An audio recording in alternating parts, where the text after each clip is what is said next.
بسم اللہ الرحمن الرحیم وبہ نستعین انہ خیر ناصر و معین وصلی اللہ علی محمد وآلہ الطاہرین۔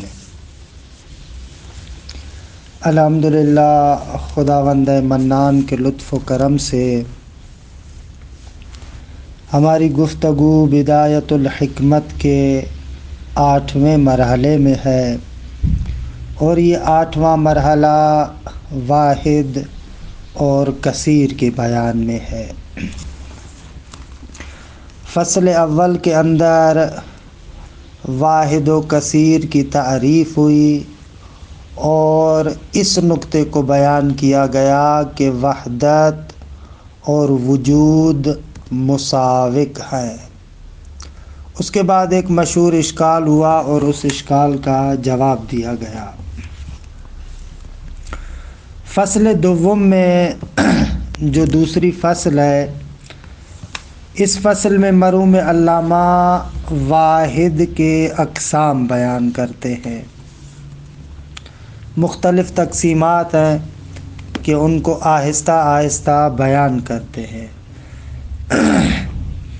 سب سے پہلی تقسیم واحد یا واحد حقیقی ہے یا واحد غیر حقیقی ہے۔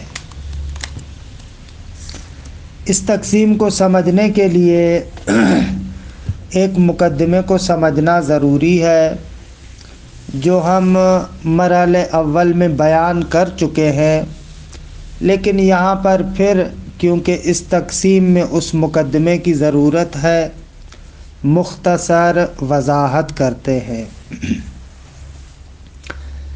مختلف مقامات پر ذکر کیا جاتا ہے کہ واسطے کی 3 قسمیں ہیں، یا واسطہ فی العروض ہے، یا واسطہ فی الثبوت ہے، یا واسطہ فی الاثبات ہے۔ یہ 3 قسمیں واسطے کی معمولاً ذکر ہوتی ہیں۔ واسطہ فی العروض، یہ اصطلاح وہاں پر استعمال ہوتی ہے جب آپ ایک صفت کسی موصوف کی طرف منسوب کرتے ہیں، یعنی کسی موصوف کو کسی صفت کے ساتھ متصف کرتے ہیں، لیکن یہ صفت جو موصوف کے لیے ثابت ہے اس کے لیے درمیان میں ایک واسطہ ہوتا ہے، جس واسطے کے توسط سے آپ اس صفت کو موصوف کی طرف منسوب کرتے ہیں۔ مثال، اگر باہر بارش چل رہی ہو تو وہاں پر ظاہر سی بات ہے کہ اگر آپ کا گھر ہے تو پرنالہ بھی لگا ہوا ہوگا۔ اب آپ اگر تھوڑا سا غور کریں تو یہاں پر بارش تیز ہوگی تو پانی اس پرنالے سے بہنا شروع کرے گا۔ آپ کہتے ہیں جرل میزاب۔ کیا کہتے ہیں؟ جرل میزاب۔ یہ جو پرنالہ ہے وہ پرنالہ بہہ رہا ہے۔ خوب پرنالے کی طرف آپ نسبت دیتے ہیں جریان کی، بہنے کی، حالانکہ یہاں پر ایک واسطہ ہے جس واسطے کے توسط سے آپ پرنالے کی طرف بہنے کی نسبت دیتے ہیں، اور وہ واسطہ ہے پانی۔ کیونکہ اس پرنالے سے پانی گر رہا ہے، اس پانی کے جریان کو مد نظر رکھتے ہوئے آپ کہتے ہیں جرل میزاب، پرنالہ بہہ رہا ہے۔ یہاں پر غور کریں، 3 چیزیں ہیں۔ ایک ہے پرنالہ کہ جس کو عربی میں میزاب کہتے ہیں، ایک ہے جریان، بہنا، اور تیسری چیز ہے پانی۔ اب یہاں پر آپ پرنالے کی طرف جو نسبت دے رہے ہیں جریان کی، اس نسبت کے لیے واسطہ فی العروض پانی ہے۔ اس پانی کی وجہ سے آپ پرنالے کی طرف بہنے کی نسبت دے رہے ہیں۔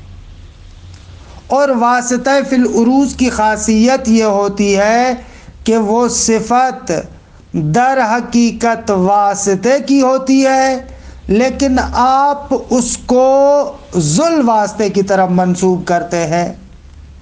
یہاں پر جریان جو صفت ہے وہ در حقیقت پانی کی ہے جو واسطہ ہے، لیکن آپ نسبت ذل واسطے یعنی پرنالے کی طرف دے رہے ہیں۔ تو پس واسطہ فی العروض وہاں پر ہوتا ہے جہاں پر ایک واسطہ ہو، ایک ذل واسطہ ہو اور ایک حکم ہو، اور وہ حکم اور صفت اصالتاً اور حقیقتاً صفت واسطے کی ہوتی ہے، لیکن واسطے کے توسط سے آپ ذل واسطے کی طرف اس کی مجازاً نسبت دیتے ہیں۔ اسے کہتے ہیں واسطہ فی العروض۔ جہاں پر بھی واسطہ فی العروض ہوتا ہے وہاں پر ذل واسطے کی طرف جو آپ صفت منسوب کرتے ہیں وہ مجازی ہوتی ہے، حقیقی نہیں ہوتی۔ ایک اور مثال بھی دوں اس کے لیے۔ مثلا آپ کہتے ہیں کہ الجسم مرئیون، جسم قابل رؤیت ہے، آپ جسم کو دیکھ سکتے ہیں۔ الجسم مرئیون، خوب یہاں پر جسم موصوف ہے، مرئیون قابل رؤیت ہونا صفت ہے، لیکن اس صفت کو جسم کی طرف آپ منسوب کرتے ہیں ایک واسطے کے توسط سے، اور وہ واسطہ ہے من حیث ملون، یعنی در حقیقت جملہ یوں ہے الجسم من حیث ہوا ملون مرئیون، جسم اس اعتبار سے کہ رنگین ہے، قابل رؤیت ہے۔ پس یہ جو مرئیون قابل رؤیت والا حکم اور صفت جو جسم کی طرف منسوب کر رہے ہیں وہ اس واسطے کی وجہ سے ہے کہ جس کو آپ واسطے کو تعبیر کرتے ملون ہونے سے، یعنی رنگدار ہونا۔ یہاں پر بھی جو صفت ہے وہ در حقیقت واسطے کی ہے۔ حقیقت میں کوئی بھی بندہ جسم نہیں دیکھتا، جسم کے رنگ کو دیکھتا ہے۔ مرئیون حقیقتاً و بالذات ملون کی صفت ہے، لیکن آپ اس کو ثانیاً و بالعرض یعنی مجازاً جسم کی طرف منسوب کرتے ہیں۔ اسے کہتے ہیں واسطہ فی العروض۔ پس خلاصہ کلام کیا ہوا واسطہ فی العروض میں؟ واسطہ فی العروض وہاں پر ہوتا ہے جہاں پر صفت حقیقتاً واسطے کی ہوتی ہے، لیکن کیونکہ واسطہ ذل واسطے کے ساتھ تعلق رکھتا ہے آپ صفت کو نسبت دیتے ہیں ذل واسطے کی طرف۔ یہاں پر ہو جائے گا واسطہ فی العروض کہ اسی واسطہ فی العروض میں مجھے کام ہے، لیکن ضمناً ان دونوں قسموں کو بھی سمجھ لیں۔ کبھی کبھار کہتے ہیں واسطہ فی الثبوت یا واسطہ در ثبوت۔ واسطہ فی الثبوت یعنی وہی سبب اور علت، آپ ایک وصف کو کسی موصوف کی طرف نسبت دیتے ہیں، ایک شے کی نسبت دیتے ہیں، کس کی طرف؟ موصوف کی طرف۔ کس وجہ سے؟ جس وجہ سے، جس علت اور سبب کی وجہ سے آپ نسبت دیتے ہیں اس علت اور سبب کو کہتے ہیں واسطہ فی الثبوت۔ جیسے جتنے بھی ممکنات ہیں، اشیاء جو موجود ہوتی ہے، ان اشیاء کو جب آپ موجودیت کی نسبت دیتے ہیں کہ اشیاء موجود ہیں، ممکنات موجود ہیں، یہاں پر واسطہ فی الثبوت پروردگار عالم کی ذات ہے، خداوند متعال وہ علت اور سبب ہے جس کی وجہ سے آپ اس حکم کو اور صفت کو موصوف کی طرف نسبت دیتے ہیں۔ واسطہ فی الثبوت میں وہ صفت حقیقتاً موصوف کی ہوتی ہے، لیکن واسطہ فقط علت اور سبب ہوتا ہے۔ مثلا جب آپ کہتے ہیں اشیاء موجود ہیں، ممکن الوجود موجود ہے، کیونکہ پروردگار عالم نے اس کو ایجاد کیا ہے، تو یہاں پر واقعاً ممکن الوجود موجود ہے، حقیقتاً ممکن الوجود موجود ہے، لیکن اس کی علت اور سبب خدا ہے۔ اسے کہتے ہیں واسطہ فی الثبوت۔ ایک اور قسم ہے واسطہ فی الاثبات۔ واسطہ فی الاثبات یہ در حقیقت وہی چیز ہے کہ جس کو آپ علم منطق میں حد وسط کہتے ہیں، یعنی مقام علم میں تصدیق کے لیے جو واسطہ بنتا ہے، جس کو آپ حد وسط بھی کہتے ہیں۔ مثلا العالم متغیر وکل متغیر حادث فالعالم حادث۔ اب یہ جو آپ کہہ رہے ہیں العالم حادث، اس کے لیے واسطہ فی الاثبات کیا ہے؟ تغیر عالم۔ جو حد وسط ہے، وہ تغیر کے جو حد وسط ہے وہ واسطہ فی الاثبات کہلاتا ہے، کہ منطق جزء ثالث میں ہم نے اس کو بیان کیا ہے۔ خلاصہ کلام، واسطہ یا واسطہ فی العروض ہے، یا واسطہ فی الثبوت ہے، یا واسطہ فی الاثبات ہے۔ واسطہ فی الاثبات یعنی وہی دلیل، علت علم، علت تصدیق، یا جس کو آپ حد وسط کہیں، اسے کہتے ہیں واسطہ فی الاثبات۔ واسطہ فی الثبوت یعنی وہی سبب اور علت، جو سبب اور علت ہے کہ یہ صفت موصوف کے لیے ثابت ہو۔ اور واسطہ فی العروض یعنی وہ جگہ جہاں پر صفت، معمول، حکم حقیقتاً واسطے کے لیے ثابت ہوتا ہے، کیونکہ وہ واسطہ ذل واسطے کے ساتھ مربوط ہوتا ہے، آپ اس کو منسوب کرتے ذل واسطے کی طرف، لیکن وہ نسبت مجازی ہوتی ہے۔ خب اگر یہ مقدمہ واضح ہو گیا تو اب اصل بحث کی طرف آئے میرے ساتھ۔ پہلی تقسیم مرحوم علامہ یہاں پر ذکر کرتے ہیں کہ واحد یا حقیقی ہے، یا واحد غیر حقیقی ہے۔ واحد حقیقی یعنی جہاں پر وحدت حقیقتاً واحد کی صفت ہو، یعنی اس میں کوئی مجاز نہ ہو۔ آپ کہتے ہیں اللہ تبارک و تعالی واحد، خب واقعاً یہ وحدت اللہ تبارک و تعالی کی صفت ہے، وہ ایک ہے۔ یا مثلا زید واحد، واقعاً زید اکیلا ایک ہے، اسے کہتے ہیں واحد حقیقی۔ واحد حقیقی یعنی وہ واحد کہ جہاں پر وحدت حقیقتاً واحد کی صفت ہے، بغیر مجاز کے، بغیر تسامح کے، کوئی مجاز نہیں، حقیقتاً اس کی صفت ہے، اسے کہتے ہیں واحد حقیقی۔ واحد غیر حقیقی یعنی وہ واحد جہاں پر آپ وحدت کی جو واحد کی طرف نسبت دیتے ہیں وہاں پر واسطہ فی العروض ہو، یعنی وہ وحدت حقیقت میں واحد کی صفت نہیں ہے، مجازاً آپ اس کی طرف نسبت دے رہے ہیں، حقیقتاً وہ وحدت واسطے کی صفت ہے۔ مثال، آپ کہتے ہیں زید اور عمر واحد ہیں، ایک ہے۔ بابا زید و عمر ایک ہیں کیسے؟ انسانیت کے اعتبار سے۔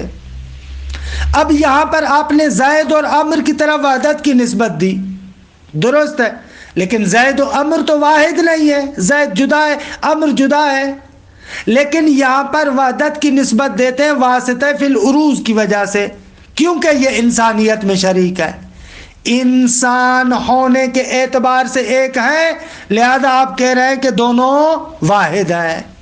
کہ یہاں پر دیکھیں حقیقت میں وحدت صفت انسانیت کی ہے، انسان ہونے کی ہے، جو واسطہ فی العروض ہے، لیکن آپ اس کو مجازن منسوخ کریں زید اور عمر کی طرف، یہ ہو جائے گا واحد غیر حقیقی۔ اچھا اس عبارت کے ٹکڑے کو دیکھیں، پھر آگے چلتا ہوں کیونکہ اقسام بہت زیادہ ہے، آہستہ آہستہ آگے چل رہا ہوں۔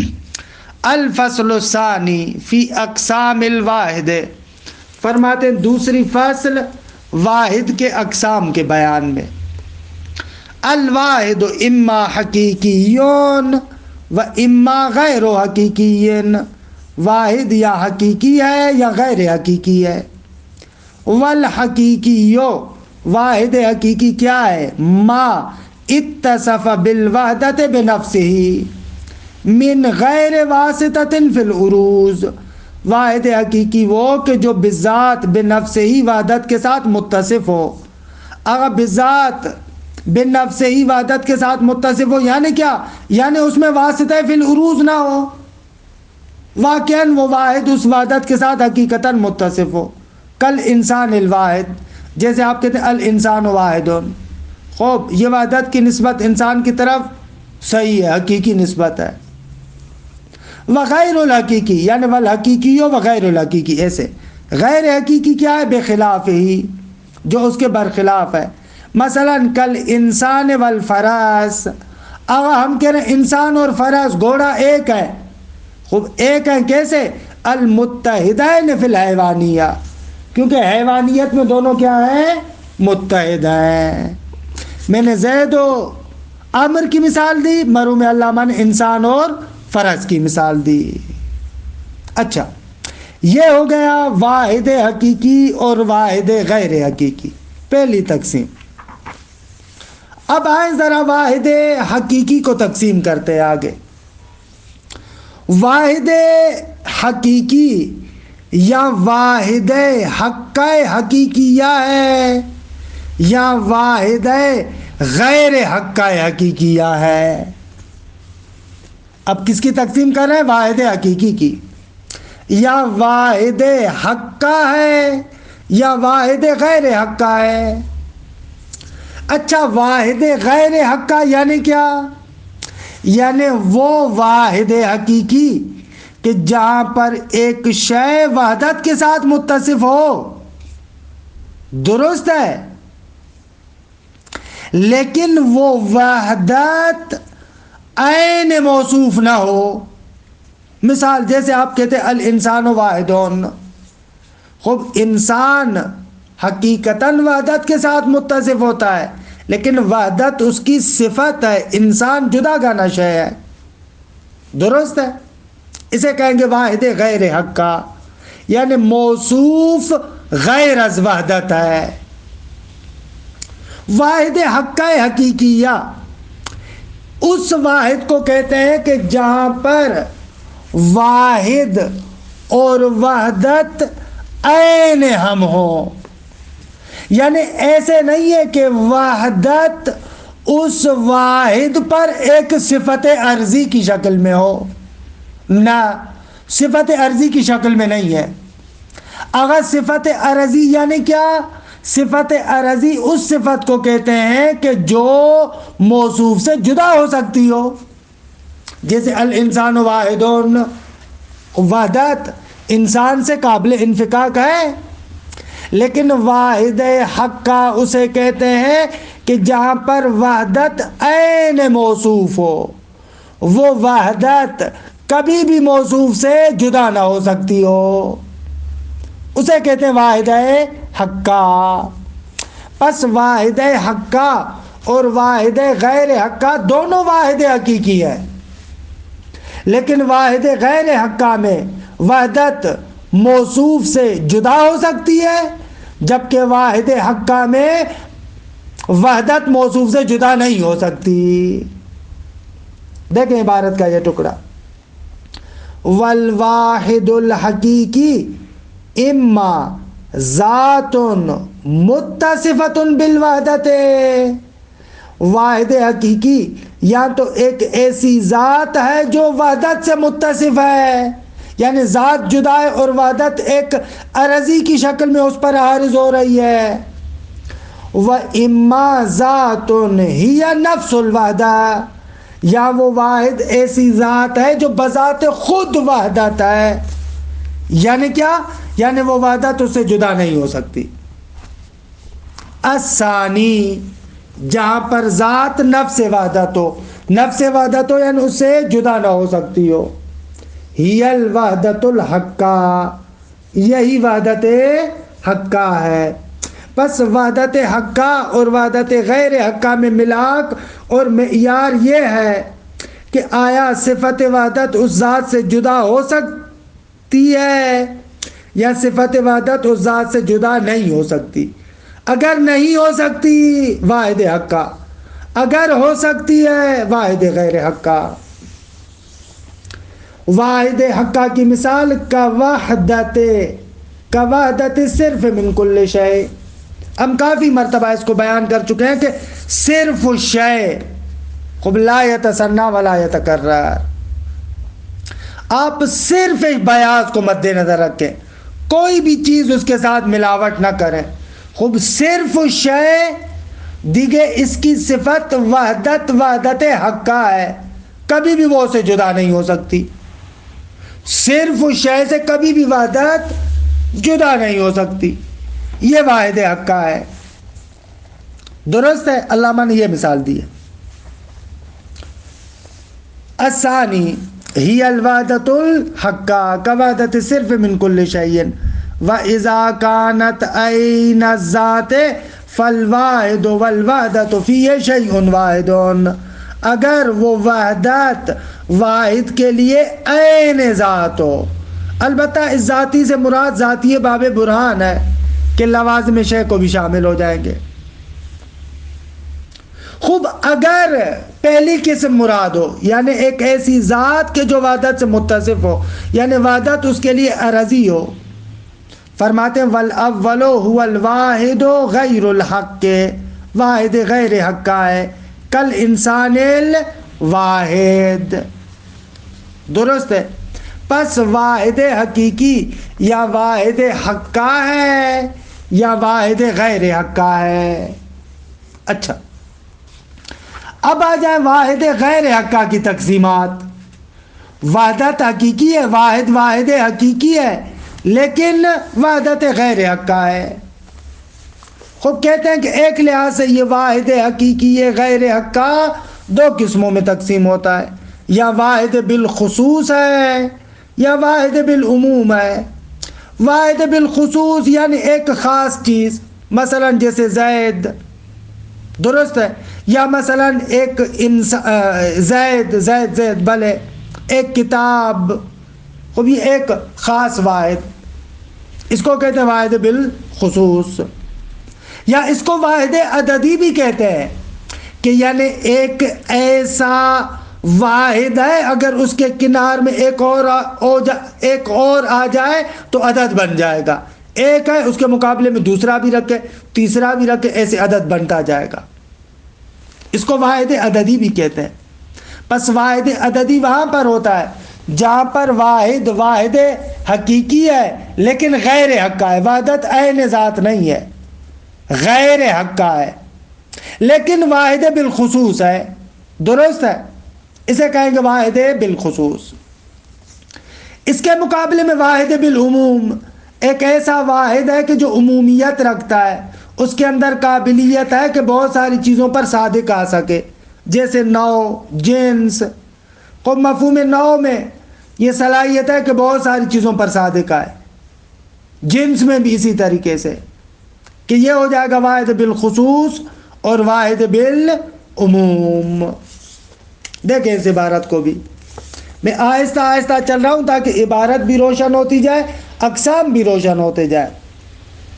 والواحد بالوحدت غیر الحقہ، اور وہ واحد کے جو واحد غیر حقہ ہے اس کی دو قسمیں، اما واحد بالخصوص و اما واحد بالعموم، یا وہ واحد بالخصوص ہے یعنی ایک خاص شے ہے، یا نہ واحد بالعموم ہے، ایک ایسا واحد ہے جس میں عمومیت پائی جاتی ہے۔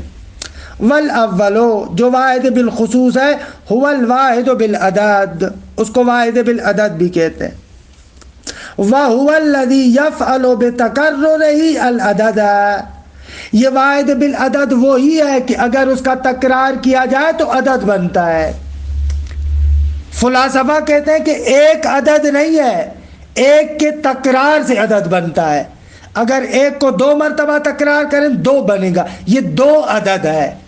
فلسفے میں عدد کا آغاز 2 سے شروع ہوتا ہے، ایک کو عدد نہیں کہا جاتا۔ اس کا راز بھی یہی ہے کہ ہم نے پہلے بیان کیا تھا، عدد کم میں منفصل ہے، اور ظاہر سی بات ہے کہ کم قابل تقسیم ہے ذاتاً، اور ایک ذاتاً قابل تقسیم نہیں ہے، لہذا ایک کو عدد نہیں کہیں گے۔ وَهُوَ الَّذِي يَفْعَلُ بِتَكَرُّرِهِ الْعَدَدَ، ایک واحد بالعدد وہی ہے کہ اگر آپ اس کا تکرار کریں تو اسے عدد بنے گا۔ وَالثَّانِي یعنی واحد بالعموم، كَالنَّوْعِ الْوَاحِدِ وَالْجِنْسِ الْوَاحِدِ، کہ جس میں عمومیت پائی جاتی ہے، جیسے نوع واحد، جنس واحد۔ خوب درست۔ آ جائیں واحد بالخصوص کی طرف۔ دیکھیں بحث کو کیسے چلایا۔ ہم نے کہا یہاں واحد واحد حقیقی ہے یا واحد غیر حقیقی ہے؟ واحد حقیقی یا واحد حقہ ہے یا واحد غیر حقہ ہے؟ اور واحد حقہ یا واحد بالخصوص ہے یا واحد بالعموم ہے؟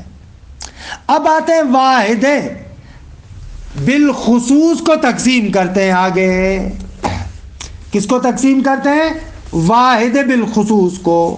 اس کی 4 قسمیں۔ واحد بالخصوص کی پہلے مرحلے میں 2 قسمیں، پھر ان دونوں قسموں کے بعد پھر آگے قسمیں۔ دیکھیں واحد بالخصوص پہلی تقسیم کے اعتبار سے 2 قسموں میں تقسیم ہوتا ہے۔ یا تو جو وحدت کا معروض ہے ذاتاً قابل تقسیم نہیں ہے یا ذاتاً قابل تقسیم ہے۔ واحد بالخصوص میں جو معروض وحدت ہے یعنی وہی موصوف جو اس وصف کے ساتھ موصوف ہوتا ہے،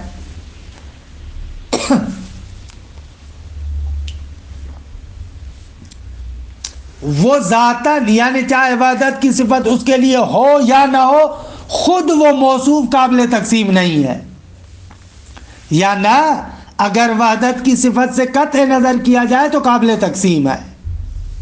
بس یہ واحد بالخصوص کی تقسیم کیسے ہے؟ اس اعتبار سے وہ جو اس وحدت کا معروض اور موصوف واقع ہوتا ہے وہ ذاتاً بذات خود قابل تقسیم نہیں ہے یا ذاتاً قابل تقسیم ہے۔ یعنی ایک لمحے کے لیے آپ وحدت کی صفت کو ہٹا دیں اور فقط موصوف کو مد نظر رکھیں، وہ آیا قابل تقسیم ہے یا قابل تقسیم نہیں ہے؟ کہتے اگر واحد بالخصوص میں وہ معروض ذاتاً قابل تقسیم نہ ہو تو اس کی 4 قسمیں ہیں۔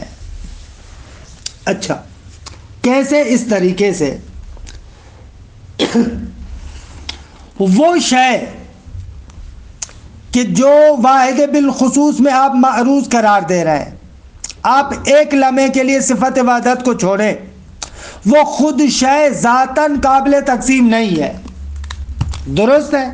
وہ شے بذات خود طبیعت قابل تقسیم نہیں ہے۔ اس کی 2 قسمیں، یا وہ بذات خود مفہوم وحدت ہے یا وہ بذات خود مفہوم وحدت نہیں ہے۔ اگر بذات خود مفہوم وحدت نہیں ہے تو اس کی 2 صورتیں، یا قابل اشارہ حسی ہے یا قابل اشارہ حسی نہیں ہے۔ اگر قابل اشارہ حسی نہیں ہے تو یا تو اس کا مادے کے ساتھ تعلق ہے کسی بھی طریقے سے، یا اس کا اصلاً مادے کے ساتھ تعلق نہیں ہے۔ یہ 4 قسمیں بن گئی کہ ہر ایک کی مثال خود عبارت میں پڑھتے ہوئے میں عرض کر رہا ہوں تاکہ آپ کے لیے روشن ہو۔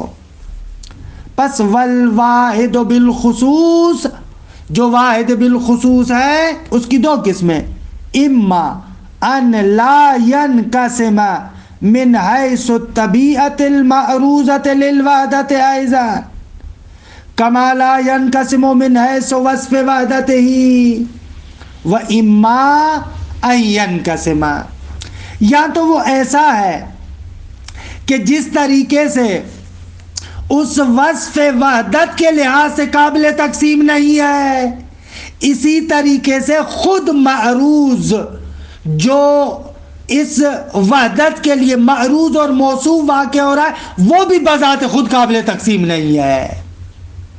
یعنی اگر صفت وحدت کو آپ مد نظر رکھیں گے اس صورت میں تو قابل تقسیم نہیں ہے، لیکن کہتے ہیں کہ پہلی قسم وہ ہے کہ جہاں پر اصلاً آپ صفت وحدت کو بھی مد نظر نہ رکھیں، فقط اس معروض کو اور موصوف کو مد نظر رکھیں، وہ بھی قابل تقسیم نہیں ہے۔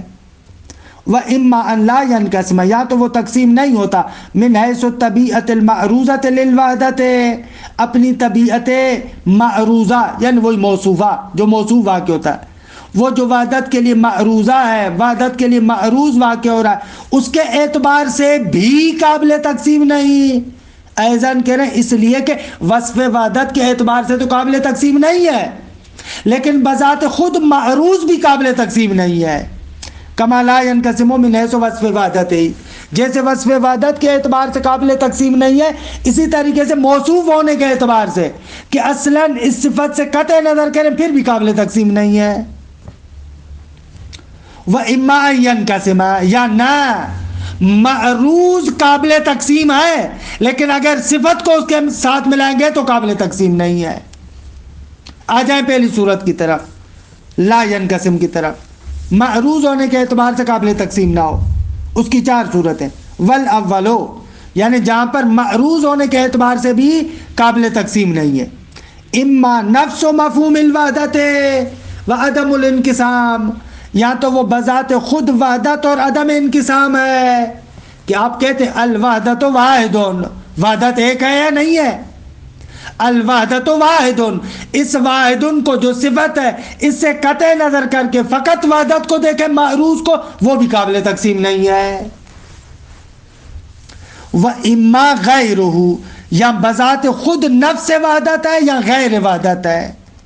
اچھا جب غیر وحدت ہے، وَغَيْرُهُ اما وضعیون، وضعیون یعنی قابل اشارہ حسی ہونا کہ اس کی طرف آپ اشارہ کر سکتے ہیں، مثلا انگلی کے ساتھ آپ کہیں یہ، اس کو کہتے ہیں وضعی۔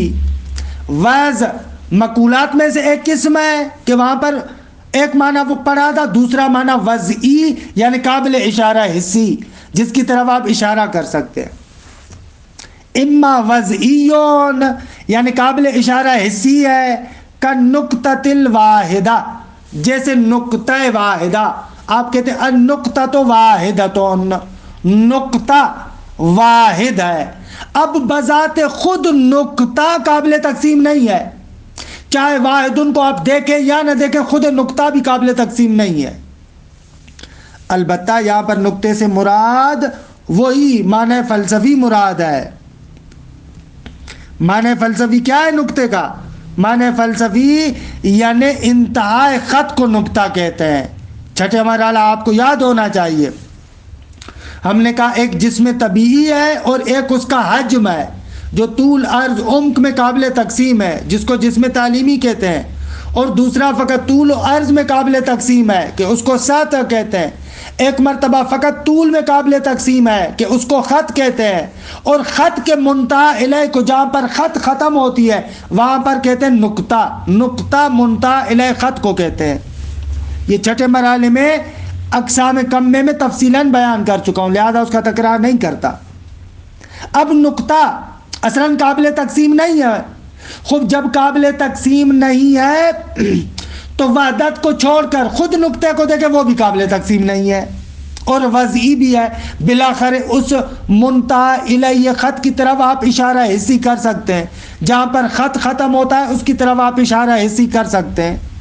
اس کو کہیں گے کہ واحد بالخصوص کی وہ قسم کہ جہاں پر معروض کے اعتبار سے بھی قابل تقسیم نہیں ہے اور خود وحدت بھی نہیں ہے، غیر وحدت ہے۔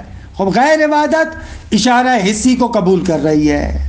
وَإِمَّا وَضْعِيٌّ کا نقطۃ الواحدہ، جیسے نقطہ واحدہ، و اما غیر وضعی، یا وہ غیر وضعی ہے یعنی قابل اشارہ حسی نہیں ہے، کل مفارق، جیسے مجردات. بھائی مجردات قابل تقسیم نہیں ہے کیونکہ ان کے اجزاء تھوڑی ہے، درست ہے، اور خود وضعی بھی نہیں ہے یعنی قابل اشارہ حسی بھی نہیں ہے. اب مفارق دو طریقے کے ہیں، ایک نفس انسانی اور ایک عقل. اچھا یہاں پر اس نقطے کو سمجھے، یہ جو عقل کہہ رہے ہیں نہ کہ انسانی عقل، عقل سے مراد جو نفس کے مقابلے میں ایک موجود مجرد ہے، چھٹے مرحلے میں جو ہم پڑھ چکے ہیں، موجود مجرد یعنی جس کو آپ فرشتہ کہتے ہیں. نفس جو مقام ذات کے لحاظ سے قابل، جو مقام ذات کے اعتبار سے مادہ نہیں ہے لیکن مقام فعل میں مادے کے ساتھ تعلق ہے، کہ چھٹے مرحلے میں اس کی تفصیلات ذکر کر چکا ہوں، یہاں پر تکرار نہیں کرتا. اور عقل، عقل سے مراد وہ موجود مجرد جس کو فرشتہ کہتے ہیں، وہ مقام ذات اور مقام فعل دونوں میں مجرد ہوتا ہے، مادی نہیں ہوتا. کل مفارق وہ اما متعلق بالمادہ بوجہین، یا وہ مفارق مجرد جو مادے سے خالی ہو، یا تو وہ ایک طریقے سے مادے سے تعلق رکھتا ہے کن نفس، جس طریقے سے نفس، یہاں پر نفس سے مراد وہی روح انسانی ہے اپنی تمام قوا کے ساتھ، کہ ذاتاً مجرد ہے لیکن مقام فعل کے اندر مادی ہے. وہ اما غیر متعلق، یا اصلاً مادے کے ساتھ متعلق نہیں ہے، کل عقل، عقل سے مراد موجود مجرد، نہ کہ آپ کی اور ہماری عقل، نہ آپ کی اور ہماری عقل انسان کے نفس کی ایک قوت ہے، وہ مراد نہیں ہے. خب بس یہ صورت ہو گئی وہ کہ جہاں پر ہم کہتے ہیں کہ وہ واحد بالخصوص خود معروض ہونے کے اعتبار سے بھی قابل تقسیم نہیں ہے. اب آ جائیں دوسری قسم اس کی، اگر واحد بالخصوص بذات خود معروض ہونے کے اعتبار سے قابل تقسیم ہو، اگرچہ وصف وحدت کے لحاظ سے قابل تقسیم نہیں ہے، معروض ہونے کے لحاظ سے قابل تقسیم ہے، اس کی پھر چند قسمیں. یا تو وہ جو معروض ہونے کے اعتبار سے قابل تقسیم ہے ذاتاً قسمت کو قبول کرتا ہے تقسیم کو، یا ذاتاً قسمت کو اور تقسیم کو قبول نہیں کرتا. ذاتاً قسمت کو قبول کرے جیسے مقدار، مثلا طول، درست ہے، خط، سط، جسم تعلیمی، یہ ذاتاً جو مقدار ہے تقسیم کو قبول کرتے. یا ذاتاً قسمت کو قبول نہیں کرتے جیسے جسم طبیعی ذاتاً تقسیم کو قبول نہیں کرتا، مقدار کے لحاظ سے قابل تقسیم ہے. وثانی، دوسری قسم واحد بالخصوص کی، کہ وَهُوَ الَّذِي يَقْبِلُ الْإِنْقِسَامَ بِحَسَبِ طَبِيعَتِهِ الْمَعْرُوضَةِ، جو اپنی طبیعت معروضہ کے اعتبار سے قابل تقسیم ہے، یعنی فقط موصوف کو دیکھیں صفت کو نہ دیکھیں وہ قابل قسمت ہے. اما وثانی اما ان يقبله بالذات، یا تو وہ ذاتاً قسمت کو قبول کرتا ہے، کل مقدار، جیسے مقدار واحد. خب اگر واحد کو چھوڑیں فقط مقدار پر نظر کریں قابل تقسیم ہے. وَإِمَّا أَن يَقْبِلَهُ بِالْعَرَاضِ، یا ذاتاً قسمت کو قبول نہیں کرتا، بالعرض قسمت کو قبول کرتا ہے، کل جسم طبیعی الواحد، وہ جسم طبیعی واحد کہ من جہت مقدار ہے، جو اپنی مقدار کے اعتبار سے قابل تقسیم ہے. اگر چھٹے مرحلے کو آپ اچھے طریقے سے سنیے گا، وہاں پر عرض کیا تھا جسم طبیعی جو جوہر ہے وہ ذاتاً قابل تقسیم نہیں ہے، مقدار کے اعتبار سے قابل تقسیم ہے. خوب یہ اقسام ہو گئے واحد بالخصوص کے. اب آ جائیں واحد بالعموم کی طرف، کہ خوب واحد بالعموم یا اس کی عمومیت مفہوم کے اعتبار سے ہے یا وجود کے اعتبار سے ہے. کہ چلیں وقت زیادہ ہو گیا ہے، یہاں سے انشاءاللہ کل پڑھوں گا. وصلی اللہ علی محمد و آل بیتہ الطیبین الطاہرین.